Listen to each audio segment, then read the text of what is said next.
আসসালামু আলাইকুম প্রিয় দর্শক, অন্য মঞ্চের আলাপচারিতায় আপনাদের সকলকে আমন্ত্রণ জানাই। দেশের পরিস্থিতি ঘোলাটে করে তোলার চেষ্টা হচ্ছে। প্রশ্ন হচ্ছে, কারা এই চেষ্টা করছেন, কেন করছেন? ঘুরে ফিরে হয়তো আমরা একই জবাবই পাবো, তারপরে কথাগুলো ক্রমাগত বলে যেতে হবে। আমি শিক্ষা উপদেষ্টার পদত্যাগ দাবি নিয়ে কথা বলছি। গতকাল হয়তো আমরা খেয়াল করেছি, তাকে এই প্রশ্ন জিজ্ঞেস করা হয়েছিল। তিনি তার জবাব সাংবাদিকদেরকে দিয়েছেন। তিনি বলছেন তিনি নিজে মনে করেন না যে তার দিক থেকে কোনো অবহেলা বা ভুল হয়েছে। মানে যেটা নিয়ে ভুল হয়েছে এটা নিয়ে পদত্যাগ দাবি করা যায়, এটাও অবিশ্বাস্য। আমি আসবো সেই জায়গায়। তো তিনি বলছেন সেটা তিনি মনে করেন না, কিন্তু তাতে নিয়োগকর্তা রয়েছে, তিনি প্রধান উপদেষ্টাকে ইন্ডিকেট করেছেন তারা যদি মনে করেন তাহলে তিনি চলে যাবেন। খুবই স্মার্ট একটা জবাব, সঠিক একটা জবাব। আমরা এই ভদ্রলোককে চিনি, তাকে নিয়েও কয়েকটা কথা বলবো, কিন্তু তার বিরুদ্ধে অভিযোগটা কি? তার বিরুদ্ধে অভিযোগ হচ্ছে ওপরের অভিযোগ। তার বিরুদ্ধে অভিযোগ হচ্ছে তিনি একটা ছুটি দিতে দেরি করেছেন, রাত ৩টা বেজে গেছে। যেদিন এই দুর্ঘটনাটা ঘটলো বিমানের, সেদিন রাষ্ট্রীয় শোক ঘোষণা করা হয়। তার পরদিন এইচএসসি পরীক্ষা ছিল, রাষ্ট্রীয় শোক ঘোষণা করলেও সাধারণত সব কিছু বন্ধ হয়ে যায় না, ওটার কতগুলো নিয়ম আছে। কিন্তু পরীক্ষা পেছানোর বা বন্ধ ওই দিনের পরীক্ষা স্থগিত করার দাবি ওঠে, সেটা হতেই পারতো, এটা আরেকটু আগেও হতে পারতো, কিন্তু এটা সম্মিলিতভাবে সিদ্ধান্ত নিতে দেরি হয়েছে। এবং সেটাকে কেন্দ্র করে তার পরদিন সচিবালয় ভেঙে চুরে ঢুকে যায় স্টুডেন্টরা, এবং এই ঢুকে যাওয়ার পর যে সচিব ছিলেন তাকে সরিয়ে দেওয়া হয়। কারণ এইটাও মানে এই গুজব বলবো, যে এই গুজবও রটে যায়, ছড়িয়ে পড়ে যে সচিবের কারণে এই কাজটা করা যায়নি, উপদেষ্টা নাকি চেয়েছিলেন। আবার পরে সাথে উপদেষ্টাকেও এখন যুক্ত করা হলো, যেহেতু সচিবকে সরানো গেছে। এই যে সচিবকে সরানো এরকম চাপের মুখে, এটা অবিশ্বাস্য, এবং এগুলোই এই প্রবলেমগুলো তৈরি করে। আমি মনে করি মানে দুর্ঘটনার পরদিন দুটো জায়গায় এক ধরনের মবের শক্তি পরীক্ষা করা হয়েছে, কিভাবে মব তৈরি করা যেতে পারে কিনা। মব, এগুলোকে আসলে বলাও এক ধরনের অদ্ভুত ব্যাপার হবে, এগুলোর বাইরে থেকে দেখতে মব মনে হয়, কিন্তু এর পেছনে সুনির্দিষ্ট পরিকল্পনা আছে। আমরা সেটা নিয়েও কথা বলবো। আমরা খেয়াল করি একটা সিদ্ধান্ত নিতে দেরি হয়েছে, কিছুটা দেরি হয়েছে, রাত 3টায় এই সিদ্ধান্ত জানা গেছে। এটা নিয়ে কিছুটা মিসম্যানেজমেন্টের অভিযোগও যদি করি, সেটা সচিবের পর এখন উপদেষ্টাকেও সরিয়ে দিতে হবে। মানে জনাব সিআর আবরারকে আমরা চিনি, দীর্ঘদিন থেকে চিনি। শেখ হাসিনা বিরোধী আন্দোলনে বা বাংলাদেশের গণতন্ত্রের পক্ষে, মানবাধিকারের পক্ষে, জরুরি কথা, দীর্ঘদিন লিখে গেছেন, কাজ করে গেছেন, তার প্রতিষ্ঠানের মাধ্যমেও কাজ করে গেছেন বিভিন্ন রকম শ্রেণীর মানুষের সাথে। মানে আমাদের গভীর শ্রদ্ধা পাওয়ার মতো একজন মানুষ তিনি। সেই মানুষটা আমরা এটাও বুঝতে পারি অহেতুক পদার্থ করে থাকার মানুষ নন। আবারও বলছি, আমরা অনেকেই তাকে খুব কাছ থেকে অনেক দিন থেকে চিনি, তার অ্যাক্টিভিজম দেখেছি। পদ রেখে ধান্দা করতে হবে সিআর আবরার সেই মানুষ নন। কিন্তু এই মানুষটাকেই সরিয়ে দেওয়ার চেষ্টা হচ্ছে। আমি আবারও মনে করি যে এগুলো উনি আসলে একটা পরীক্ষার মধ্যে পড়ে গেছেন।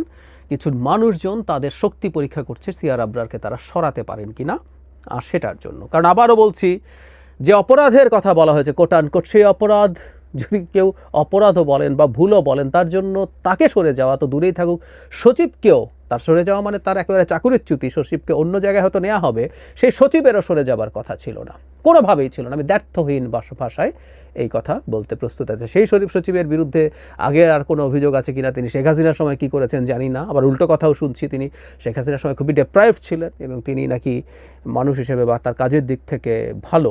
I really don't know, what ever it is. Even উনি তো ওই পদে ছিলেন, যে অভিযোগে তাকে সরানো হলো সেটা কোনোভাবেই জাস্টিফায়েবল না। কেউ এর মধ্যে বলছেন যে এইচএসসি স্টুডেন্টদেরকে খেপিয়ে তোলা হয়েছে, যে সিআর আবরারের নেতৃত্বে যে শিক্ষা মন্ত্রণালয়, সেটা এসএসসি পরীক্ষায় যে রেজাল্ট হয়েছে সেটা অনেকের কাছে ভাল লাগেনি, বিপর্যয়কর বলে মনে হয়েছে। আমি খুবই কঠোরভাবে, শক্তভাবে তার পাশে আছি, তার মন্ত্রণালয়ের পাশে আছি, এবং আমি মনে করি এটাও যথেষ্ট না। আমি বিশ্বাস করি জনাব সিআর আবরার এবং তার মন্ত্রণালয়ও জানেন যে পরিমাণ পাস করানো হয়েছে এবং যে পরিমাণ জিপিএ 5 দেয়া হয়েছে, সেগুলো দেয়া হয় আসলে, সেটাও অনেক বেশি, আগের চাইতে কম হলেও এটাতে আমাদেরকে কমিয়ে আনতে হবে। এবং আমি এটার একটা ভিডিও করে বলেছিলাম ভবিষ্যতে গণতান্ত্রিকভাবে নির্বাচিত সরকারেরও এই ব্যাপারগুলোতে কঠোর থাকতে হবে। শোনা যায় একটা গুজব রটিয়ে দেওয়া হয়েছে যে তিনি তো এটাও করতে পারেন, যেহেতু ওখানে করেছেন, এইচএসসির রেজাল্টেও এরকম কিছু হতে পারে, সুতরাং তাড়াতাড়ি তাকে সরাও। সেটাও অনেক এইচএসসি পরীক্ষার্থীকে রাস্তায় নামতে এবং এই ধরনের মব তৈরি করতে উৎসাহিত করেছে, চাপ তৈরি করতে উৎসাহিত করেছে। আমি যে কথা বলছিলাম, এটা আসলে একটা টেস্ট কেস। বাংলাদেশের সামনে ফেব্রুয়ারি মাসে নির্বাচন ঠেকানোর জন্য নানাভাবে নানান পরীক্ষা নিরীক্ষা হচ্ছে। গতকাল আমি একটা ভিডিওতে জানিয়েছিলাম, আমি সিরিয়াসলি মনে করি এই যে লাশের সংখ্যা, সরকারের কিছু মিসম্যানেজমেন্ট আছে, কিন্তু লাশের সংখ্যা লুকানো হয়েছে, মারা গেছে অনেক বেশি মানুষ, লাশ লুকিয়ে ফেলা হয়েছে।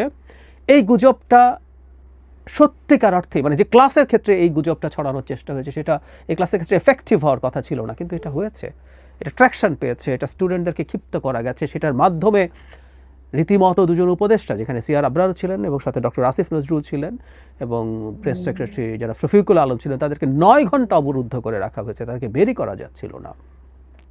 এখানে তাদেরকেও একটা সাধুবাদ দিয়ে রাখা, তারা ভয়ঙ্কর কোনো বল প্রয়োগ করে বেরোনোর চেষ্টা করেনি, তারা সমঝোতার মাধ্যমে চেষ্টা করেছেন। তাহলে খেয়াল করছি আমরা সেইখানে সেই পরিস্থিতি। এবং এবার আসলে চেষ্টাটা হচ্ছে খুবই ঠুনকো অভিযোগে এই ধরনের সাফল্য অর্জন করা যায় কিনা।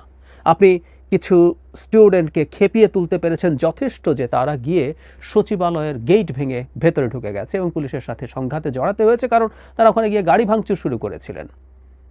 এই অভিযোগে শোনা যায় ওখানে থাকা পুলিশরা তাদেরকে গেট দিয়ে ঢুকতে সেই অর্থে বাধা দেয়নি। পুলিশ যে শেষ পর্যন্ত বল প্রয়োগ করেছে, পুলিশকে বল প্রয়োগ করতে হবে, পুলিশকে বল প্রয়োগের জন্য রাখা হয় প্রয়োজনে। আমরা প্রায় একটা কথা বলি, শেখ হাসিনার সময়কার পুলিশের বিরুদ্ধে আমাদের অভিযোগ ছিল তারা ইললিগালি বল প্রয়োগ করতেন, আনএথিক্যালি বল প্রয়োগ করতেন এবং ডিসপ্রপোর্শনেট বল প্রয়োগ করতেন, যতটুকু বল প্রয়োগ না করলে নয় তার চেয়ে অনেক বেশি করতেন। এই অভিযোগগুলো ছিল। কিন্তু এখনকার পুলিশকে তো বল প্রয়োগ করতে হবে, তাহলে ঢোকার সময় বল প্রয়োগ করা হয়নি কেন? এটা কি পরীক্ষা ছিল যে পুলিশের ব্যাপারে পুলিশ কিভাবে রিয়্যাক্ট করে, কিভাবে কাজ করে? এক কি police manage by some people যে তারা ঢুকতে দিয়েছে? কারণ সচিবালয় ভেঙে ঢুকে পড়া কিন্তু বাংলাদেশের আইন শৃঙ্খলা পরিস্থিতির উপর একটা বিরাট প্রশ্নবোধক চিহ্ন দিয়ে দেয়। কেপিআই বলে কি পয়েন্ট ইনস্টলেশন, সচিবালয় তার একেবারে উপরের দিকেই থাকবে এবং সেই কাজটা করে আসা গেল। এটা অভ্যুত্থান পরবর্তী কয়েক সপ্তাহের মধ্যে না, 1 বছরের মাথায় এই কাজটা করা গেল এবং এইভাবে চাপ দিয়ে একজন সচিবকে সরানো গেল।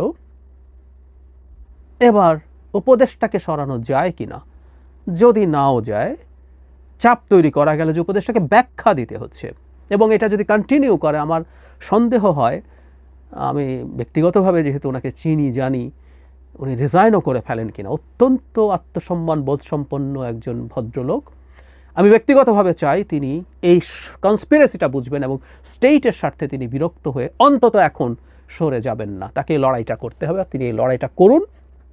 আমি খুবই এক্সপেক্ট করি, কারণ আমি বিশ্বাস করি উনি আসলে একটা প্রক্সি ওয়ারের পার্ট হয়েছেন। তাকে সরিয়ে ফেলে তারা দেখতে চায়, যারা নির্বাচন পেছাতে চায়, যারা দেশকে অ্যানার্কির মধ্যে রেখে দিতে চায়, তারা দেখতে চায় তাদের শক্তি আসলে ঠিক কতটা আছে। আমি আশা করি জনাব সিআর আবরার এই লড়াইটা করবেন। উনি আজীবনের একজন লড়াই করা মানুষ, তিনি এই লড়াইটা করে যাবেন। কিন্তু ওই যে বললাম, চাপটা তৈরি করা গেল, আরও এটা ইন্টেন্সিফাই করার চেষ্টা হতে পারে এবং এই চাপ তৈরি করার জন্য যে ন্যারেটিভ দরকার, যে তুমি তো নাম্বার ভালো পাবা না, তোমার তো ভালো গ্রেড আসবে না, তোমার তো বিপদ হবে, সো সিআর আবরারকে সরিয়ে ফেলো, তাহলে তুমি বাঁচতে পারো। অজুহাত একটা আছেই, যে অজুহাতটা আমাদের কাছে নেকড়ে ভেড়াকে খাওয়ার যে গল্প ছিল, তুমি আপস্ট্রিমে আছো, আমি ডাউন স্ট্রিমে আছি, না তুমি গালি দিয়েছো, না আমার তো জন্মই হয় নাই, তুমি গালি দাও না তো তোমার মা গালি দিয়েছে। সো খেতে যখন হবে এরকম ঠুনকো অজুহাত বানানো যায়, সেই গল্পটাই আমরা দেখছি এবং সেই গল্প মোটামুটি কাজও করছে। আমি নিশ্চিতভাবেই বলতে চাই এগুলো প্রত্যেকটা সেইটার অংশ। সামনেও আমি একেবারে ভবিষ্যৎবাণী করছি, সামনে তো এত বড় দেশ, নানান রকম দুর্ঘটনা, প্রবলেম, নানান কিছু ঘটবে। সরকারও একটা আপাদমস্তক অথর্ব সরকার, সে নানানভাবে মিসম্যানেজও করবে এবং সরকারের একটা অংশ চাইবে আবার এগুলো এক্সেজারেটেড হোক। আমরা খেয়াল করি শিক্ষা উপদেষ্টার পদত্যাগ এইভাবে চাওয়া হয় ঘেরাও করে, স্বরাষ্ট্র উপদেষ্টার পদত্যাগটা চাওয়া হয় না, তাই না? আমরা এনসিপির ওপরে যখন গোপালগঞ্জে এত ঘটনা ঘটে গেল, স্বরাষ্ট্র উপদেষ্টা যখন বলছেন গোয়েন্দা রিপোর্ট ছিল কিন্তু এরকম ছিল না, ময়না তদন্ত হয় নাই, আমরা মাটি থেকে কবর থেকে তুলে করব, এবং আটারলি ফেইল্ড একজন স্বরাষ্ট্র উপদেষ্টা।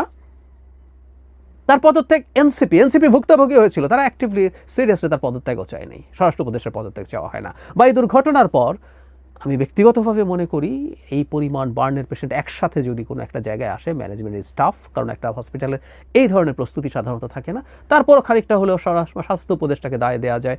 তার ব্যাপারেও কেউ কেউ বলছেন, সবাই সেই অর্থে ঘেরাও বা এমন কিছু করছেন না, তার ব্যর্থতা নিয়ে নানা ধরনের আলোচনাও আছে। আমি এটা মনে করি যে তার উপরে অনেক অন্যায় অভিযোগও চাপানো হয়, ঠিক আছে, কিন্তু তারপরও ওই দিকে ব্যাপারগুলো কোনো কোনো ক্ষেত্রে যেতে পারতো না, ওগুলো যায় না। এখন শিক্ষা উপদেষ্টা আর আরেকজন, তাকে নিয়েও কথা বলেছি, আরেকজন আছে বলির পাঠা, জনাব আসিফ নজরুল। যত কিছুই ঘটুক না কেন, কেসটা বেটাই চোর, আসিফ নজরুলই চোর। এবার আসিফ নজরুল সাহেব ঘটনাচক্রে এই ঘটনার সাথে ওইভাবে যুক্ত হয়ে ওঠেননি। এই জিনিসগুলো দেখলে বোঝা যায় এগুলোর একটা প্যাটার্ন আছে, এগুলোর একটা প্যাটার্ন আছে, এবং এই প্যাটার্নগুলো আমাদেরকে এই বোধ দেয়, বা আমি নিশ্চিতভাবেই বলতে চাই এগুলো পরিকল্পিত।